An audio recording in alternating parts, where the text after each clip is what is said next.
Lolo reads Episode 18, Relating at Lunch.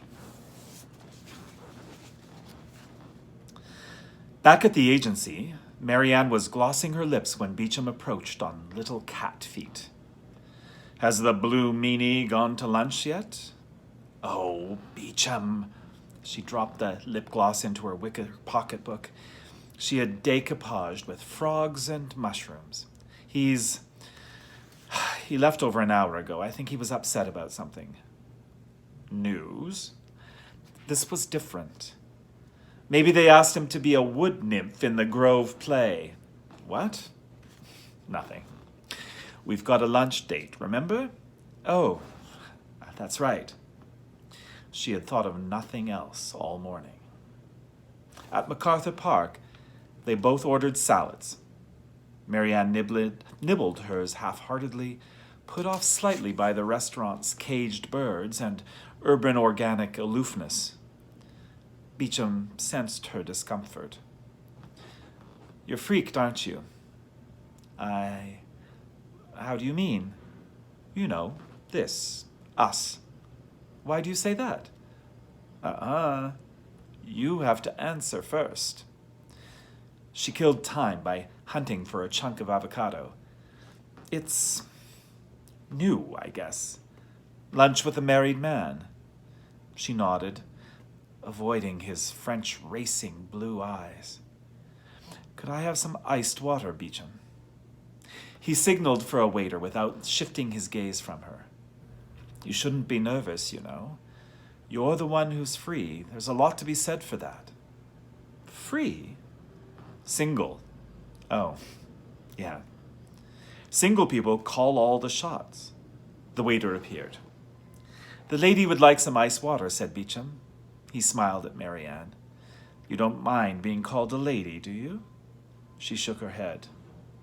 The waiter smirked and left. "You know what?" said Marianne. "What?" His eyes were locked on her now. "I used to pronounce your name Beauchamp instead of Beecham." "Everybody does that." "I felt so dumb.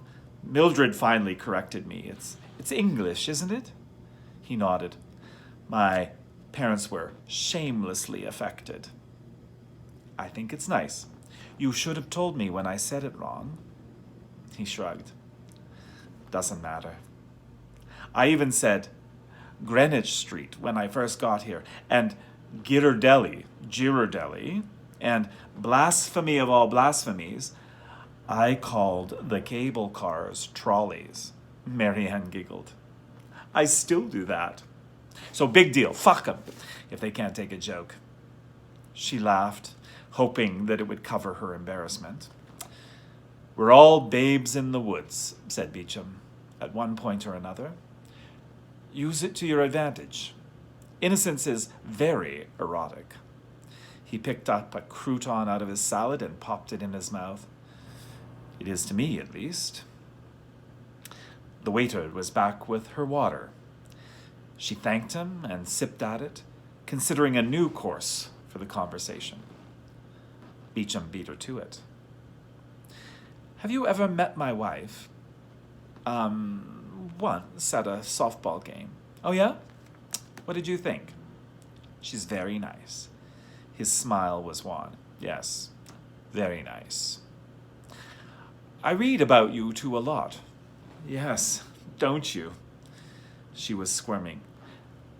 "Beecham, I think Mr. Halcyon's going to be back, and you want a scoop you won't find out in the social columns?"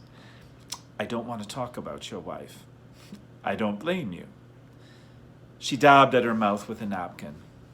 "This has been we haven't slept together since the folderol." Marianne decided not to ask what the folderol was. "I think we should go, Beecham." "Dee and I aren't even friends, Marianne. We don't talk like you and I do. We don't relate." "Beecham, I'm trying to tell you something, goddammit. You stop being so fucking middle American for about 10 seconds? He dropped his head and rubbed his forehead with his fingertips. "I'm sorry. God, Please help me, will you? She reached across the table and squeezed his hand. He was crying. What can I do, Beecham? I don't know. Don't leave, please. Talk to me. Beecham, this is the wrong place. I know, but we need time. We could make for a drink after work. What about this weekend? I don't think that I know a place in Mendocino.